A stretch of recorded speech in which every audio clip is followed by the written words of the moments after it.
Salam anak-anakku sekalian, selamat datang kembali dalam kelas pembelajaran online untuk kelas 11.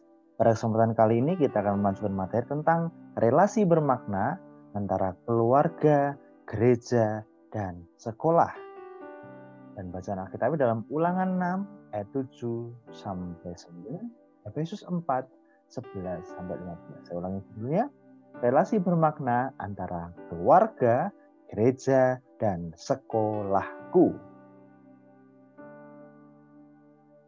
Kenapa kita belajar tentang hal ini? Karena saat remaja otomatis kalian akan berhubungan yang pertama keluarga, kemudian saat kalian bersekolah dan bergereja. Ya, ada hubungan dari ketiga hal ini.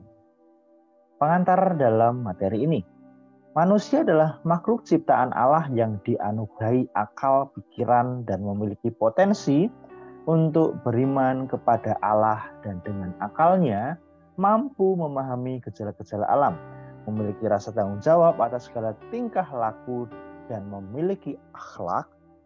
Dengan anugerah itulah manusia menjadi makhluk mulia, di mana makhluk lain tidak memiliki keistimewaan. Inilah yang membedakan manusia dengan ciptaan Tuhan yang lain. Ya. Perkembangan manusia secara perorangan pun melalui tahap-tahap yang memakan waktu belasan atau bahkan puluhan tahun untuk menjadi dewasa. Karena kita tahu dewasa itu adalah sebuah proses, tidak bisa dengan sekejap. Jadi dari mungkin tahunan, puluhan tahun, saat kalian dari kecil sampai remaja, bahkan bisa menjadi orang yang dewasa. Dewasa bukan hal masalah fisik ataupun usia, tetapi dalam hal pemikiran. Upaya pendidikan menjadikan manusia semakin berkembang. Tugas untuk memberikan pendidikan ini berakar dalam panggilan utama keluarga yang mengambil bagian dalam karya penciptaan dan pemeliharaan Allah. Jadi pendidikan membantu manusia untuk berkembang. Dan tugas pertama ini adalah tugas menjadi panggilan keluarga dalam keluarga yang pastinya, karena keluarga diutus Tuhan untuk membimbing anak-anak.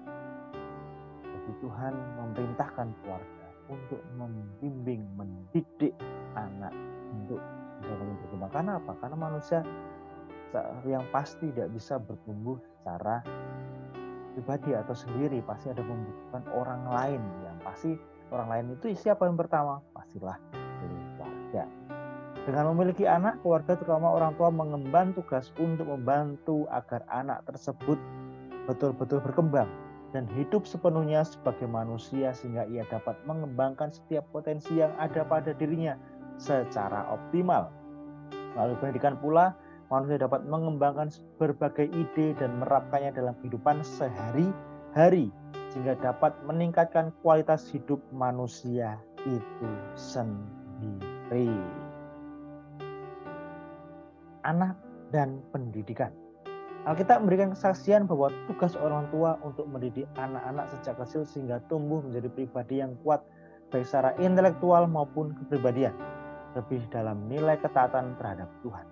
Anak-anak juga membutuhkan sekolah untuk mengembangkan dan mengoptimalkan segala potensi yang ada dalam diri anak-anak, yang mendukung proses pembentukan dan pertumbuhan anak dalam segala aspek kehidupan. Jadi pendidikan inilah sangat penting, mengajarkan tentang intelektual, kepribadian, bahkan nilai ketaatan kepada Tuhan. Jadi secara intelektual, kepribadian, dan nilai ketaatan kepada Tuhan. Anak merupakan anugerah sekaligus titipan dari Tuhan yang memiliki potensi luar biasa, sehingga anak memerlukan didikan untuk mengembangkan potensinya dengan sungguh-sungguh. Potensi-potensi ini itu terdiri dari kognitif, intelektual, afektif, moral, spiritual, iman, dan psikomotorik, keterampilan. Salah satu sarana untuk mengembangkan potensi-potensi yang ada dalam diri manusia adalah melalui sekolah. Jelas, dalam sekolah kalian diajar tentang kognitif, ada pengetahuan, kemudian afektif, bagaimana sikapmu, moralmu, etikamu dalam berhubungan dengan teman, dengan guru, bahkan lingkunganmu. Potensi spiritual dalam pendidikan agama, kalian diajarkan tentang iman pada Tuhan. Dan psikomotorik, keterampilan. Jadi ada pelajaran tentang keterampilan A, B, C, contoh olahraga, main musik, membaca puisi, menyampaikan pendapat, dan sebagainya. Banyak sekali. Jadi dalam sekolah kamu dilengkapi akan hal-hal ini. Tripusat pendidikan.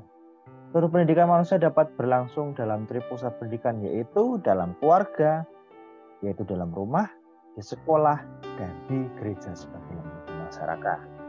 Pendidikan dalam konteks keluarga, dalam konteks ini adalah anak berinteraksi dengan orang tuanya dan anggota keluarga yang lain.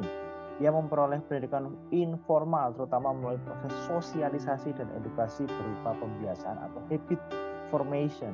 Telah dibahas ya, sudah ada bahas tentang di semester pertama tentang sosialisasi dan edukasi dalam keluarga. Kamu diberikan informasi secara informal untuk membuat kalian terbiasa, dan itu menjadi habit tentang bagaimana cara kamu berbicara, bagaimana kamu dalam beretika, dalam berhubungan dengan banyak sekali contoh. Dan itu dimulai dari apa? Keluarga. Jadi keluarga mengajarkan kamu tentang etika yang ada di keluarga dan di lingkungan. Bahkan mengenalkan tentang iman. Mayoritas pertama adalah keluarga. Walaupun tidak semua, ada orang yang mengenal imannya bukan dari keluarga, tetapi orang lain, tetapi mayoritas adalah keluarga.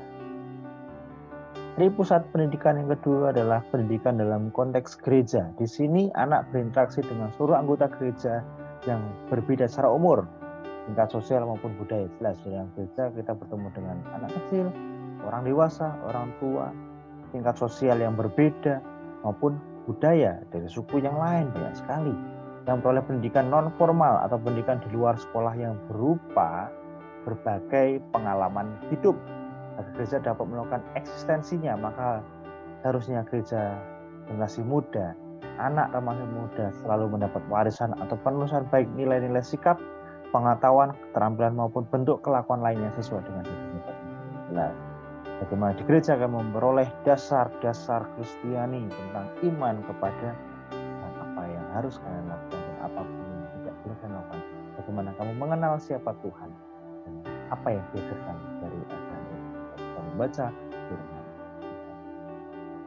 Pendidikan dalam konteks sekolah. Dalam konteks sekolah ini anak memperoleh pendidikan formal, artinya terprogram dan terjabarkan dengan tetap baik berupa pengetahuan, nilai, keterampilan maupun sikap terhadap mata pelajaran.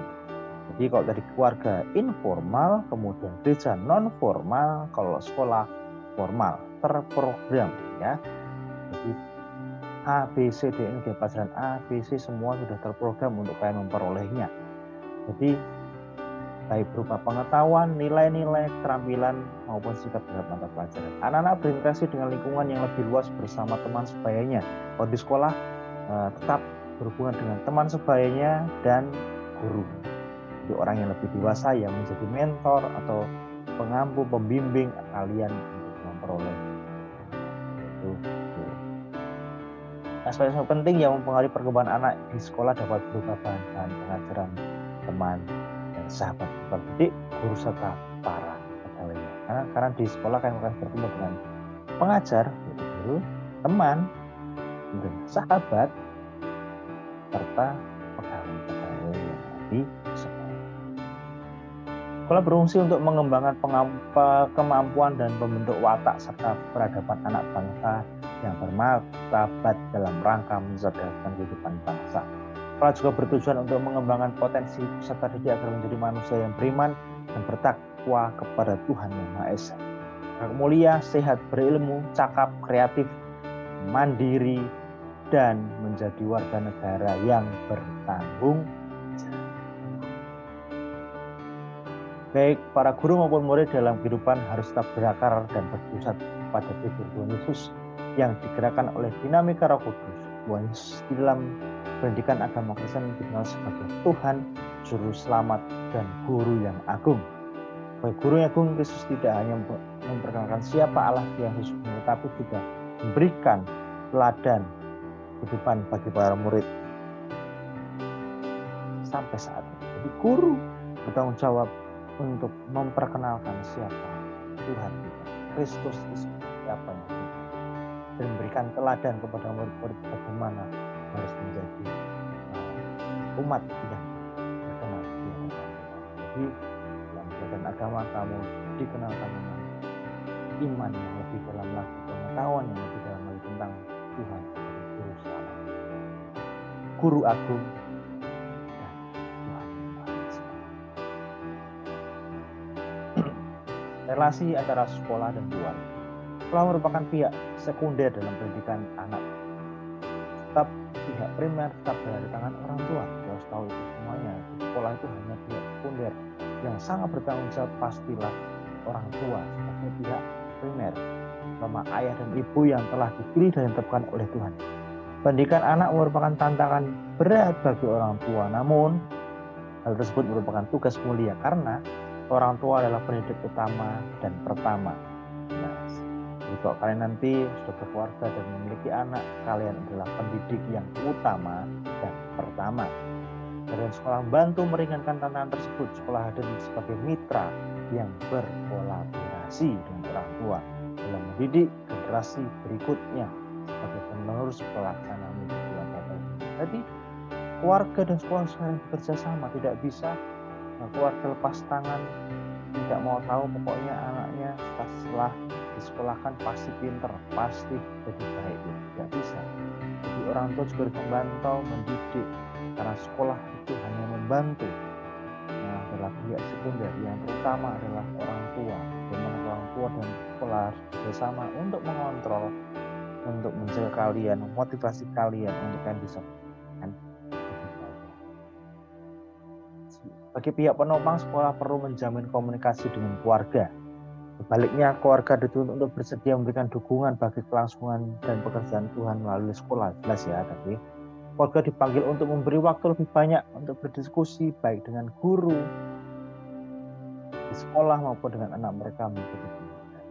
Jadi keluarga mau diskusi dengan guru bahkan dengan anak mereka dalam proses.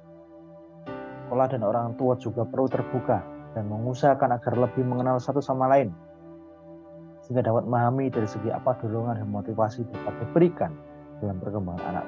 Jadi tahu treatment apa yang penting untuk mendidik seorang anak. Jadi keluarga, misalnya anak ini butuh apa, harus seperti apa, itu bisa terkomunikasikan dengan baik. Pendidikan di sekolah tidak akan optimal jika tidak didukung dari orang tua secara holistik dalam anak. Dan demikian dapat disebut bahwa konteks negara dan berbangsa pendidikan memegang peranan penting. Jadi konteks negara dan berbangsa pendidikan memegang peranan penting, termasuk pendidikan agama Kristen. Hal ini bertujuan untuk mengembangkan cita-cita pendidikan nasional, yaitu terbentuknya insan serta ekosistem pendidikan dan kebudayaan yang berkarakter dengan berlandaskan gotong royong. Demikian dalam memainkan peranannya secara pribadi maupun Kristen, kita tetap melihat kita. Dalam pembahasan PAK, kita harus tetap berdiri di atas keyakinan bahwa iman kepada Allah adalah sumber pengetahuan, hikmat, realitas, dan nilai kehidupan. Masa sosial dalam kehidupan remaja. Lihat di sekeliling kalian. Banyak masalah remaja yang terjadi, contoh tawuran, kenakalan remaja, kriminalitas, hamil di luar nikah, pernikahan dini, memakan obat terlarang, merokok, mencuri, berkata kotor, berbohong, tidak mau ibadah, tidak mau berdoa, tidak mau melakukan sesuatu dengan Tuhan, banyak sekali. Meskipun demikian, sesungguhnya banyak kesempatan yang dapat dilakukan remaja untuk mengembangkan nilai-nilai Kristiani yang bertujuan untuk mengembangkan untuk sekolah dan keluarga. Berkaitan dengan masalah tersebut, rupanya perlu ada kerjasama untuk mencapai tujuan bersama antara keluarga, sekolah,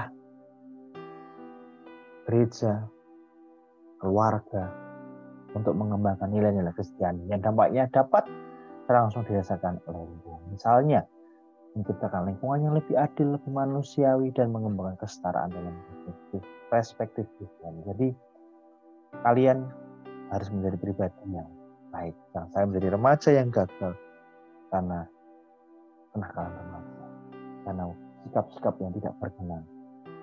Keluargamu, gereja, dan sekolah saling mendukungmu untuk menjadi remaja yang baik. Dan kalian juga mempersiapkan kalian menjadi seorang nanti yang bisa berkeluarga dan bisa mendidik anakmu dengan baik.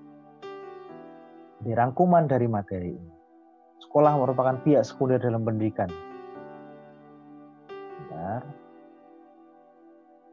Sekolah merupakan pihak sekunder dalam pendidikan anak, sebab pihak primer tetap berada di tangan orang tua yang telah dipilih dan ditetapkan oleh Tuhan. Yang kedua, sekolah hadir sebagai mitra yang berkolaborasi dengan orang tua dalam mendidik generasi berikutnya seperti penerus pelaksana misi Tuhan secara turun-temurun.